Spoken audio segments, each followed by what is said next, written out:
For years and years, these college football programs have been supported by the university with the idea that if you build this, it's going to be better news for the academic side of the equation on things, that you will have alumni who are more willing to give back to the school.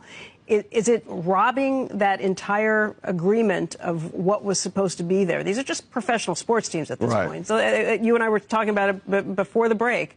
This is the gradual thing that we've seen for more than a decade where they've just become professional sports teams. But always the argument has been at the university level, why should we invest in these? And the argument back has always been you do it because it builds for the university's strength and the academic investing that we could do down the road. If you're now selling it to private equity at a majority stake, 51%, and you no longer will be the controlling partner in any of this, how in the world can you say that everything you've ever spent has been for the good of the academic side of things? The flip side of that argument, and I don't disagree with anything you said, is that if you put private equity money in here, these schools are not expert at monetizing their assets. You know, they're administrators.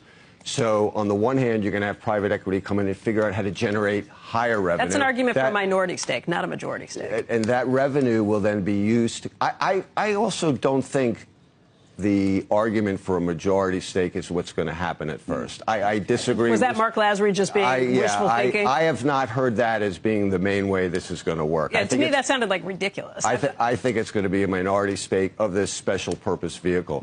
The interest will then be you'll get more people that'll donate money to the school from donors. You'll generate more revenue from that special purpose vehicle.